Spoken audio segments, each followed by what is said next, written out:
berkenaan bidang kuasa ATM. Apakah kuasa yang diperlukan oleh ATM atau ordinan di bawah proklamasi darurat seperti yang telah diumumkan? Boleh bagi penjelasan, Datuk Seri?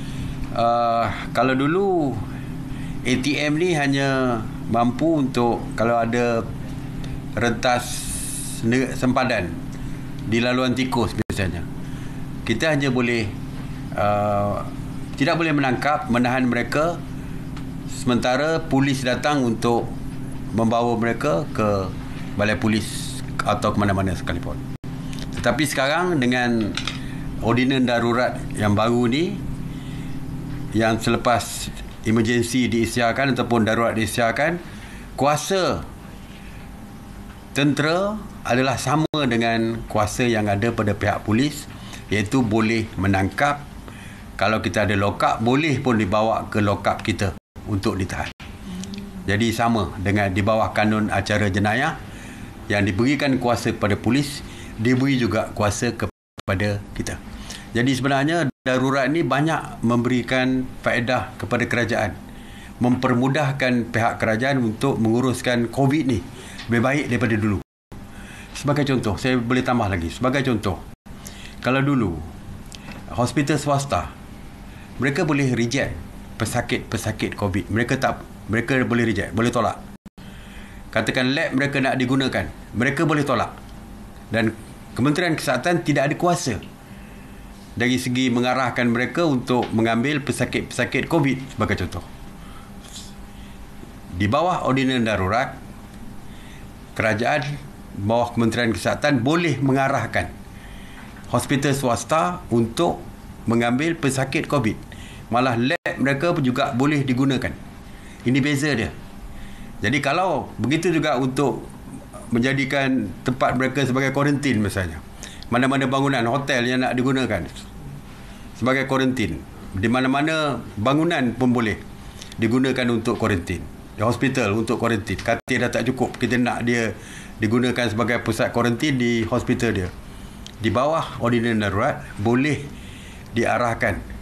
Kalau mereka berdegil misalnya, tidak mahu, tak bersetuju dengan permohonan ataupun arahan daripada Kementerian Kesihatan, mereka boleh didenda pun dan boleh dipenjara sekalipun.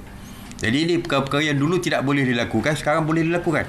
Kalau dulu kita bimbang tak cukup katil, sekarang ni hospital swasta dan sebagainya boleh diarahkan untuk digunakan sebagai tempat kuarantin pesakit-pesakit yang positif tahap 1 dan 2 ini, yang tidak bergejala sebagainya. Boleh duduk situ, boleh diarahkan.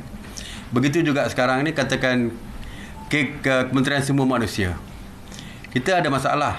Mungkin ada majikan yang berdegil, tak mahu hantar pekerja mereka untuk membuat swab test. Sekarang kita boleh buat ordinan, masukkan dalam ordinan, di bawah ordinan darurat ni, untuk mengarahkan majikan untuk menghantar pekerja. Kalau berdegil, kita boleh menetapkan berapa hukuman, penalti yang boleh kita kenakan. Jadi banyak perkara-perkara yang kita boleh buat untuk membantu kerajaan dari segi mengatasi masalah COVID-19 yang sedang meningkat ini. Sebab itu perlunya darurat lebih baik berbanding dengan keadaan biasa. Sebab ramai orang mengatakan, dulu pun you dah buat. Di bawah MCO pun dah ada. Tetapi banyak perkara-perkara bawah MCO sekalipun, bawah PKP sekalipun dulu, yang kita tak boleh mengarahkan, dia juga mengeluarkan arahan. Begitu juga dengan tentera tadi, menangkap parti, hanya kita simpan untuk menunggu polis datang. Sekarang ni kita boleh ambil tindakan terus, tangkap, lock up dan sebagainya.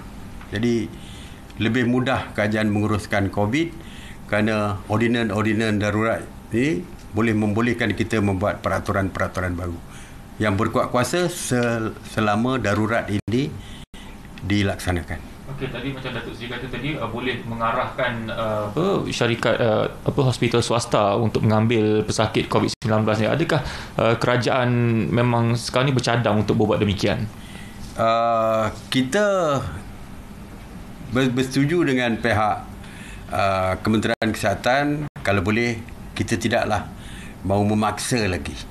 Peringkat awal ni kita minta mereka berbincang dengan pihak hospital swasta memberikan cadangan kerajaan. Kalau mereka tidak bersetuju, refuse misalnya, kita boleh gunakan undang-undang tersebut. Malah seperti saya kata tadi, boleh mendenda hospital yang berkaitan, kalau tak silap saya, sehingga 5 juta. Dan boleh dipenjara kalau mereka tidak bersetuju.